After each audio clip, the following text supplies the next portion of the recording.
नमस्कार मित्रांनो, ज्योतिष किचनमध्ये तुमचं स्वागत आहे. मी ज्योती तुमच्या सर्वांचं माझ्या चॅनलवर मनापासून स्वागत करत आहे.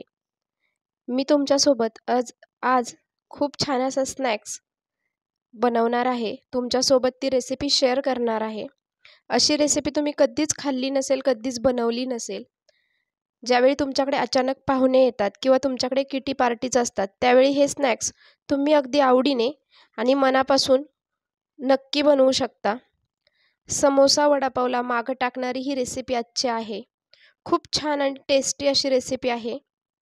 तर आपल्या रेसिपीला सुरुवात करूया. मी इथे एक बोल घेतला आहे. त्याच्यात मी 2 वाटी गव्हाचं पीठ घेणार आहे. मी अंदाजे पीठ घेतलेलं आहे, पण त्याचं मेजरमेंट म्हटलं तर इथं ते 300 ग्रॅम पीठ असेल. मेजरमेंट व्यवस्थित असेल तर रेसिपी खूपच छान होतात. आता मी इथं एक अर्धा टीस्पून ओवा घेतलेला आहे, जो हातावर क्रश करून या पिठामध्ये घालणार आहे. ओवा आपल्या शरीरासाठीही खूप चांगला असतो आणि त्यासोबत ओव्याचं टेस्टही या रेसिपीला खूप छान येते आणि गव्हाचं पीठ असल्यामुळे अगदी पौष्टिक अशी आजची आपली रेसिपी आहे. चवीनुसार इथं मीठ घालायचं आहे. चवीनुसार मीठ घातलं की मी आता इथं अंदाजे सगळं हे मिक्स करून घेणार आहे. याच्यात हे अजवाईन आणि हे सगळं खूप छान प्रकारे मिक्स झालं पाहिजे. आता याच्यात मी काय करणार आहे, 3 टेबलस्पून इतकं ऑइल घालणार आहे. तुम्ही बघू शकता. ऑइल आपल्याला गरम करून घ्यायचं नाही आहे, हे तेल आपल्याला थंडच घ्यायचं आहे, जेणेकरून त्याचं बाइंडिंग खूप छान येईल या पिठाला. आता काय करायचं आहे, आपल्या हाताने अगदी अलगद हे पीठ खूप छान प्रकारे मिक्स करून घ्यायचं आहे. हे पीठ इतकं मिक्स करून घ्यायचं आहे की या पिठामध्ये कुठेही गाठ राहायला नको आणि प्रत्येक पिठाच्या कणाकणाला हे तेल लागलं पाहिजे. जेव्हा पिठाचा असा हातावर आपल्या गोळा होईल, त्यावेळी पिठात तेल खूप छान मिक्स झालं असं समजायचं. आता अंदाजानुसार आपण कणिक भिजवतो तसं हे पीठ आपल्याला मळून ठेवायचं आहे. जसं चपातीसाठी आपण पीठ भिजवतो, अगदी त्याच प्रमाणात आपल्याला हे पीठ भिजवायचं आहे. खूप छान प्रकारे हे मिक्स करून घेऊन मळून ठेवायचं आहे आपल्याला. आता याला तेलाचा हात लावून हे पीठ आपल्याला 20 मिनिटांकरता बाजूला ठेवून द्यायचं आहे. बघू शकता, खूप छान प्रकारे मऊसूद हे पीठ मळून झालेलं आहे. आता पिठावर झाकण ठेवून हे पीठ 20 मिनिटांसाठी मुरण्यासाठी बाजूला ठेवून देऊया. आता एक इथं मी मिक्सरचा जार घेतलाय. त्याच्यामध्ये अर्धा टीस्पून जिरे, अर्धा टीस्पून ओवा आणि अर्धा टीस्पून धने घेतलेले आहेत, जे आपल्याला छान प्रकारे क्रश करून घ्यायच्यात. अगदी अलगद क्रश करायच्यात, याची आपल्याला फाईन पावडर बनवायची नाहीये. आता याच्यात मी ही शेव घेतलेली आहे. ही घाटी शेव आहे. घाटी शेवचा हा दुसरा प्रकार आहे, छोटा. याच्यामुळे काय होतं की टेस्ट खूप छान येते. आता बघा, हे सगळं मी वाटून घेऊन ठेवलेलं आहे. आता हे 2 मी बटाटे घेतलेले आहेत, जे उकडून घेतलेले आहेत. ते आता छान प्रकारे आपल्याला किसून घ्यायचेत एका बोलमध्ये. आता बघा, बटाटा किसून झालेला आहे.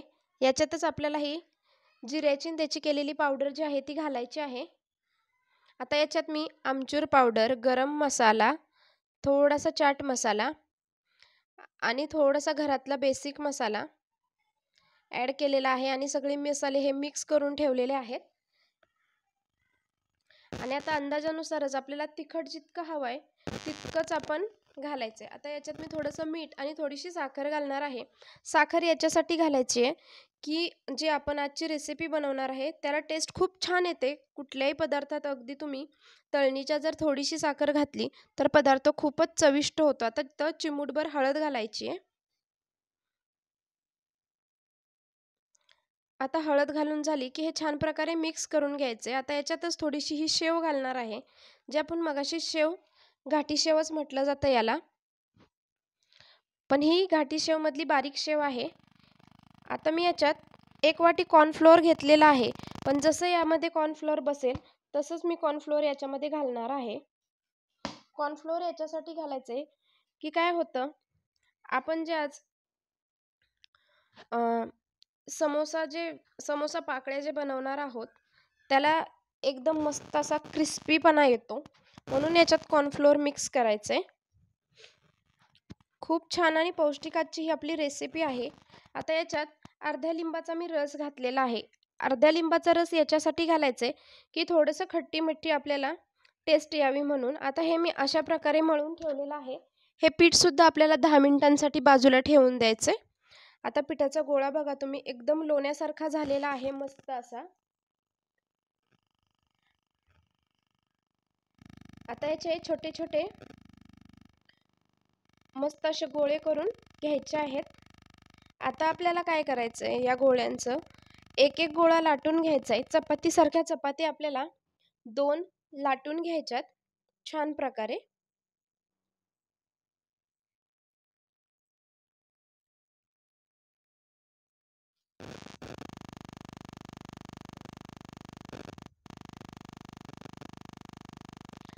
चपाती छान प्रकारे आपली लाटून झालेली आहे. आता आपण याला कट करून घेऊया. अगदी स्क्वेअर शेपमध्ये आपल्याला हे कट करायचं आहे, अगदी चौकोनात. मी हे कट कशासाठी करते तुम्हाला पुढे कळेलच. आता याच्या कडा आपण काढून घेऊया.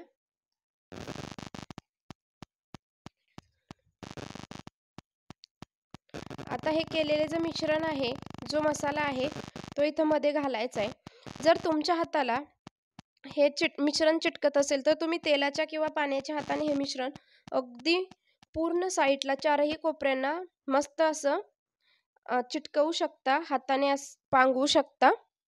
आता हे काय करायचंय, दुसरी चपाती घ्यायची, तिला स्क्वेअरमध्ये कट करायची, त्याच्यावरती ठेवून मस्त असं लाटण्याने ती चपाती लाटून घ्यायची. जेवढी तुम्हाला ती चपाती पातळ लाटता येईल तेवढी तुम्हाला लाटायची. जास्तही पातळ लाटायची नाहीये, अगदी मध्यम आकारात ठेवायची, एक अर्धा इंचाच्या शेपमध्ये. आता बघू शकता छान प्रकारे भाग करून घ्यायचे त्याचे. जसं इथं मी दाखवलं आहे तशाच प्रकारचे तुम्हाला भाग करायचे आहेत, अगदी स्क्वेअर शेपमध्ये. आता काय करायचंय, 2 टोकं एकामेकीच्या टोकाला चिटकून अगदी मधोमध ठेवायचं. एकदम पाकळीचा आकार आपल्याला याला द्यायचा आहे. बघू शकता किती छान आणि सुंदर असा पाकळीचा आकार आलेला आहे. बघू शकता, वाटते की नाही एकदम अशी फुलाची पाकळी आहे असं. खरंच तुम्ही हे स्नॅक्स नक्की तुमच्याकडे किटी पार्टीजला, पाहुण्यांना अगदी बनवून जर खायला घातलं किंवा मुलांना टिफिनला जर हे बनवून दिलं किंवा सॅटर्डे संडे जर त्यांच्या नाश्त्याला बनवलं तर मुलं अगदी खुश होऊन जातील. पुन्हा पुन्हा तुमच्याकडं ही रेसिपी बनवण्यासाठी डिमांड करतील. खूपच छान अशी ही आजची रेसिपी आहे. बघू शकता एकदम छान प्रकारे ह्या कळ्या आपण सगळ्या जोडून घेऊया.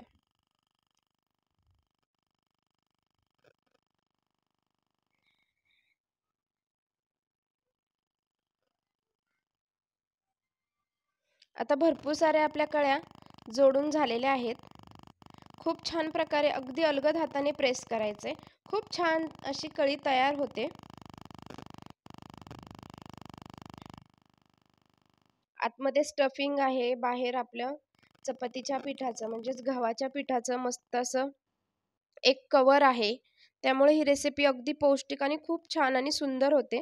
आता हे सगळं आपण ताटात काढून घेऊया आणि बाकीच्या ज्या सगळ्या आपल्या ह्या पाकळ्या आहेत त्या बनवून घेऊया.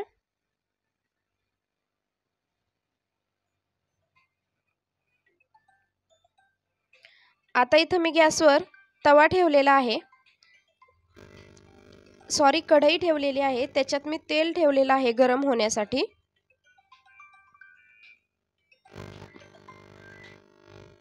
आणि हे तेल खूप छान प्रकारे चांगलं गरम झालं की आपल्याला गोल्डन ब्राऊन कलरवर हे छानपैकी शॅलो फ्राय करून घ्यायचं आहे. गॅस आपल्याला अगदी मध्यम ठेवायचा आहे, जेणेकरून आतले याच्या जे मिश्रण आहे ते खूप छान प्रकारे तळून निघलं पाहिजे, भाजून निघलं पाहिजे. आपल्याला फुल गॅसवर हे तळायचं नाहीये, जेणेकरून काय होईल की या ज्या पाकळ्या आहेत त्या पूर्णपणे करपून जातील. अगदी मध्यम गॅसवर आपल्याला हे तळून घ्यायचंय, छान प्रकारे शॅलो फ्राय करायचंय.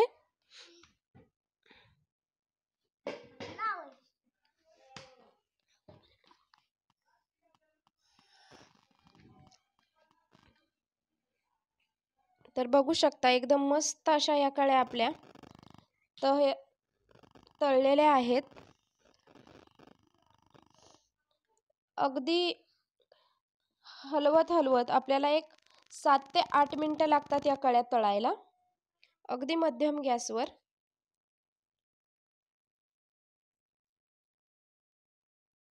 आतला मसाला आहे त्याच्यामुळे क्रिस्पीनेसपणा येतो. मस्त छान असं हे तयार होतात. आता काय करायचं आहे, ह्या काढून घ्यायच्यात कळ्या. मस्त अशा गोल्डन ब्राऊन झालेल्या आहेत. जास्तही आपल्याला करपवायच्या नाही आहेत.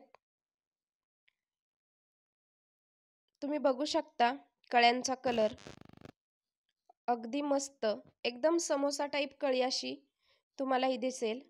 असा नाश्ता तुम्ही कधीच खाल्ला नसेल, 100% मला गॅरंटी आहे. हा नाश्ता तुमच्याकडे नक्की नक्की ट्राय करा. तर माझी ही आजची रेसिपी तुम्हाला कशी वाटली मला कमेंट करून सांगायला अजिबात विसरू नका. आणि माझी रेसिपी आवडली असेल तर जास्तीत जास्त लोकांना शेअर करा, जास्तीत जास्त लोकांपर्यंत पोहोचवा. आणि हे स्नॅक्स तुमच्या घरी पाहुणे आल्यावर किंवा संडेला नक्की बनवा. तुमच्या घरातले किंवा पाहुणे खूपच खुश होऊन जातील. अशी रेसिपी त्यांनीही कधी खाल्ली नसेल, तुम्ही अगदी हटके ही रेसिपी त्यांना करून दाखवा. तर तुम्हालाही माझी रेसिपी आजची कशी वाटली मला कमेंट करून सांगायला विसरू नका. आणि रेसिपी आवडली असेल तर जास्तीत जास्त लाईक करा, शेअर करा. आणि चॅनलवर नवीन असाल तर सबस्क्राईब करायला तर अजिबात विसरू नका. तर मस्त अशी आपली आजची रेसिपी बनवून तयार आहे, मस्त अशी समोसा पाकळी. रेसिपी बनवा, एन्जॉय करा, टेस्ट करा आणि कमेंट बॉक्समध्ये नक्की सांगा रेसिपी कशी वाटली. तोपर्यंत धन्यवाद. खात राहा, मस्त राहा.